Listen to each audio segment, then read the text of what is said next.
Hi, this is Rex, and I'm here with a game that was played for the Think Club Championship.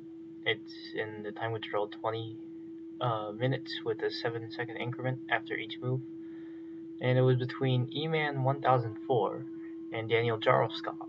Eman1004, with the upset last week, has the white pieces this week against DanielJarlskov, which I analyzed his last game against Diki, which he dominated in from about the early mid game and had a very strong game.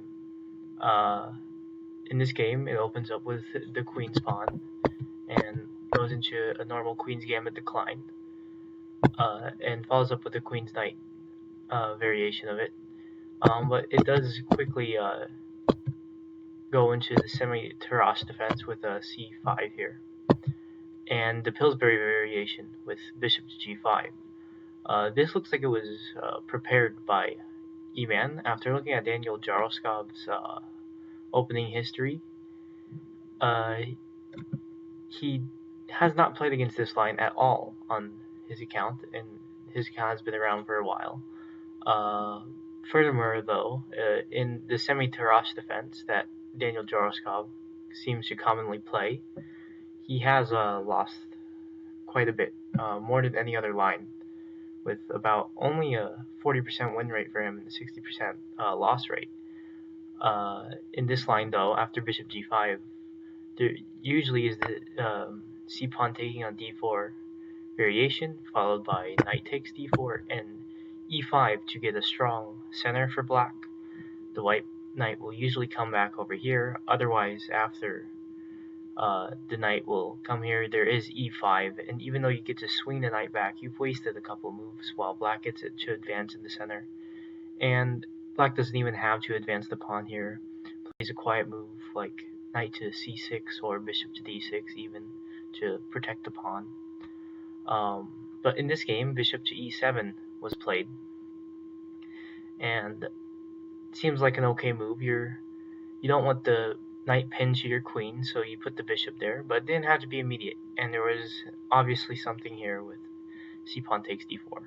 But now c pawn takes d5 from white, followed by knight takes d5, obviously threatening to win a piece here, because after bishop takes, knight takes, queen takes, and the knights can be traded off. So bishop takes e7 is necessary, followed by knight takes e7, which is the first major mistake of the game that we see from black. Why is this a major mistake? Well, because you leave your c-pawn hanging, and sure, after queen a5 defending it, there's some counterplay, which I will show here, which because queen a5 was actually played. But yes, you need to play queen takes e7 here to defend the c-pawn.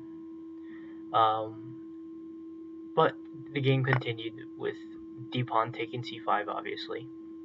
And here, the reason why is because white opens up the d file and attacks black's queen. If black were to trade the queen immediately, there is rook takes d1. White is up in development, has a pawn that's pretty far advanced that can be defended with moves as such, and will easily develop their bishop and castle. And even though black has castle to follow, white has the advantage here. It's not a very big advantage, but it is a small one.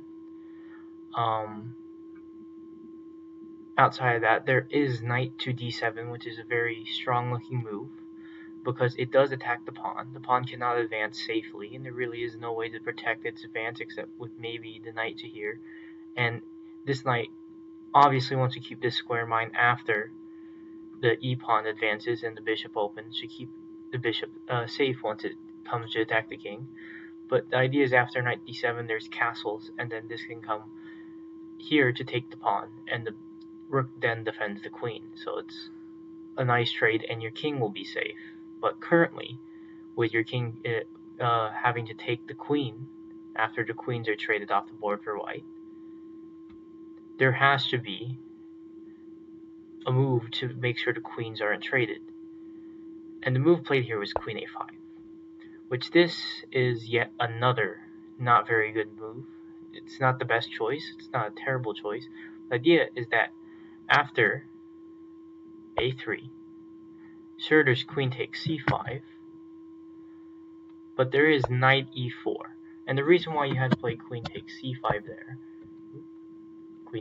there is because b4 is coming, and then you're not really going to have anywhere to go with your queen except back to these squares, which is not very good for black, not ideal at all. So queen takes c5 was played immediately. But after knight e4, something like queen e7 is played, and there's a knight d6 check, which it stops black from castling. Their king is not going to be safe. King to f8 maybe makes the king a little bit safe, but the rook's going to be completely isolated from the game until a rook lift is played or some sort of artificial castling. By the way, black is stalled to make sure their king is safe and to get this rook in the game. And let's say that after queen takes c5, there is, or you don't play queen takes c5, there is queen c7 immediately to make this queen safe. After b4, you just have this very nice pawn structure that's advanced from white. Ideas of maybe playing the knight here in the future. There is simply e3 to allow the bishop to develop in castle. White is just overall looking much better here. So, queen d4 was played, followed by knight f5. And knight f5 is another bad move by black. It's not terrible, but it isn't ideal because castles make sure your king is safe. And that's basically the idea of it.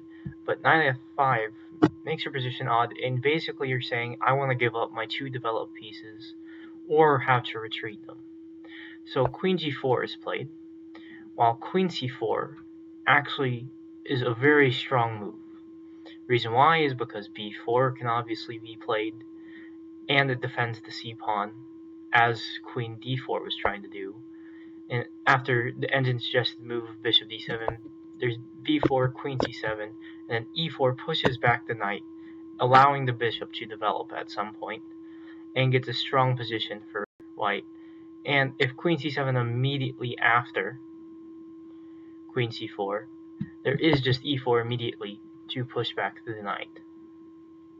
So queen g4 followed by queen takes c5, which again, this is another opportunity that black should have taken to castle, because now there is no threat that of the queen takes g7 after the knight leaves f5, followed by taking the rook, or simply taking 2 pawns. The thing here is that after after the pawn to b4 is played, there is queen a3, which hits the knight, has ideas of coming to b2 and hitting the rook. And queen c4 is basically the only move that can be played here. But e4 was played after queen takes c5, which obviously forces the knight off. There is a trade offered here. This looks like a very good move for black because, well, now you can trade rooks fairly with the check. The king has to come here, here, or here, and then you take the rook, and then they will come with check and take the rook. Kings are in the center, both unsafe, both have a developed attacking queen, but the material's equal. Well, the thing though is that your knight's trapped. It's never going to come back to here, and after a move like king to d2, there is bishop e7, or bishop e2. Well, in this game, queen takes d7 was played, and the thing here is that if knight takes d4 was played, for example, to cover this immediately, there is rook d1 as well, so it doesn't even matter if they take the rook. And then there's a clever knight sacrifice here, temporary sacrifice, and white will have a very strong attacking position at this point, with an unsafe king in the center from black. But knight c2 check was played, as expected, king d2, even at the check here from black's queen onto queen f2, there is bishop e2, as I stated. Knight takes a1, and as you can see, the knight's trapped. Queen takes h8 check, with a couple moves here played to push the queen back, and now it's just a much better position for white. As you can see, you have 3 undeveloped pieces for black. Well, there's only 2, and developing one will attack one of the only 2 developed pieces for black. Black is up on pawns on the king side, and the queen side is equal on pawns, so white is just much better here. Bishop d3, developing the bishop to attack. Knight c6 to push back the queen, maybe ideas of coming to b4 with the knight to provoke a3 and dream of getting the knight to b3 to escape. But that won't happen with queen c5 check, pushing the king back, and rook takes a1 immediately. No provocation there, and because black lost the tempo there of moving the queen away, there was no idea of putting the knight to b4. b6 is played to push the queen back, and the queen comes to g5, which is threatening a check, picking up another pawn on the king side. Bishop b7 just to develop, and here is a mistake, or rather inaccuracy, just a small little uh-oh by white. Basically, this gives a free check to black, also hitting the bishop, and the rook will come here, and obviously you don't want to give up your queen for the rook, but basically you're going to lose this very nicely placed bishop that was protecting your king, and you're just giving a tempo to black. So knight b4 check is played. There is king d2 played, and then rook d1, rook d8. Knight e5 is played, which is kind of an awkward looking move. There is dreams of maybe skewering the two pieces, or forking, not skewering. Skewering would be the bishop coming through, but that's forking the two pieces. And while it defends here, it doesn't look like a very well placed knight. It's kind of an awkward move, but it works temporarily. But knight takes d3 check. Knight takes d3 is played immediately, and this is where things start to go wrong for white. So yes, there's queen g8. Yes, there's taking the pawn. You get a pawn, but here you have a very strong position, and there are several moves that white could have played to keep the tempo up. But instead, they take the queen, a queen trade, followed by knight takes the knight, which, although it looks all nice and right, and yes, you do have 3 pawns going up against 1, and then 2 pawns in the center here, and an equal queen side. The issue here is that you will quickly learn that you're actually going to lose another knight. With something like bishop a6, there's a double attack on this knight, and there's no way to defend it because your king is on d2. So, white has to go with the best advantage that it can by sacrificing that knight instead.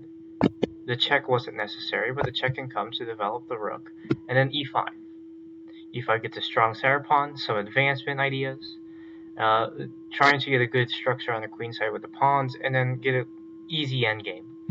Which it does look like an easy endgame. After all, you got 4 pawns on the king side, but after some standard moves here, trading the pawns here, the rook coming to attack the g pawn, the rook defending the g pawn, king to c7, king takes d5. It's such a weird move.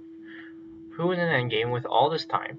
And if you haven't been paying attention to the clocks, I urge you to go check out this game. The link will be in the description. And look at their clocks as they go throughout. They barely take any time to think on their clocks, which it is kind of frustrating, but it is expected in games like this, especially that was played probably not in the time that they wanted to. So basically you give up a knight. Yes, you have a 3-pawn advantage, but now material is technically equal, and there is chances of drawing.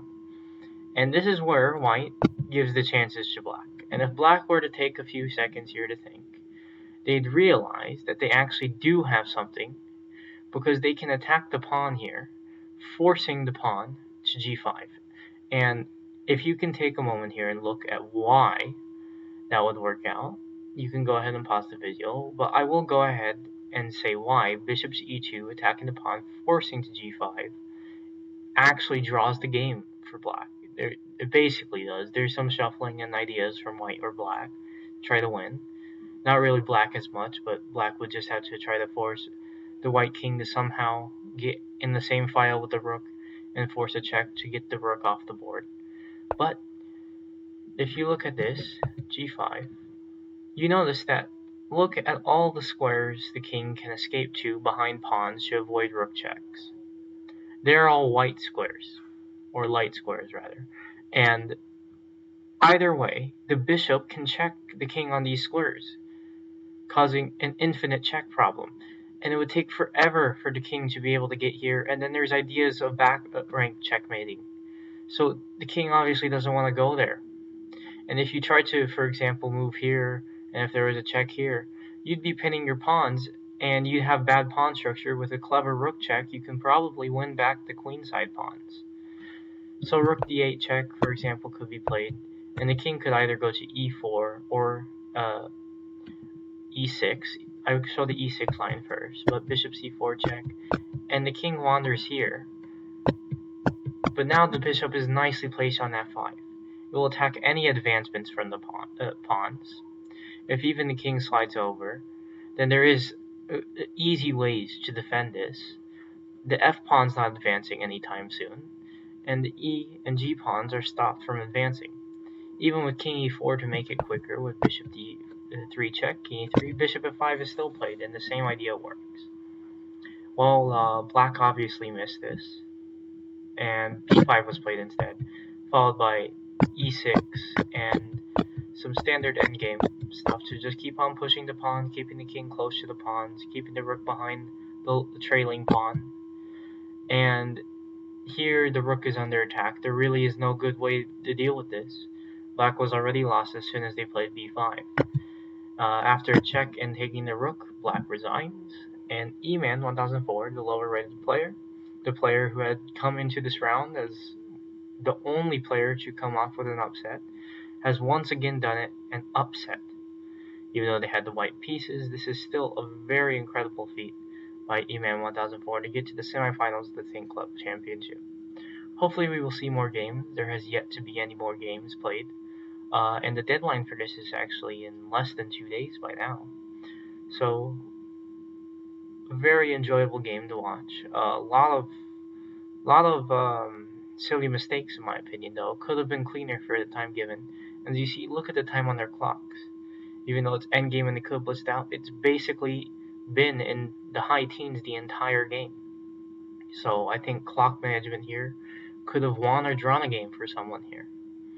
Obviously, both players would rather have a decisive result, as they don't have a lot of time to play it. But it is what it is. There is 2 more games left to be played in this quarterfinals of the tournament.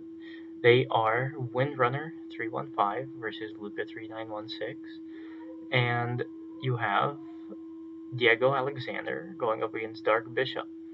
Both games are with higher rated players, and the winner of those are likely to go through to the final. Except that we may not see those games, unfortunately. If we don't see the Windrunner Luca game, we will have Windrunner going through. I'm not sure how the Diego Alexander and Dark Bishop game is going to happen. By the way, I hope we see those games, as they are games that I'd like to watch, and I'm sure a lot of other club members would like to watch. Anyways, that's all I have for this game. I hope you enjoyed the analysis, and I hope you got to see some of the main ideas and main mistakes that happened in this game. I will be covering the Diego Alexander and Dark Bishop game if it does happen, but otherwise this will be the only game that I cover for this round, and I'll see you at the next game.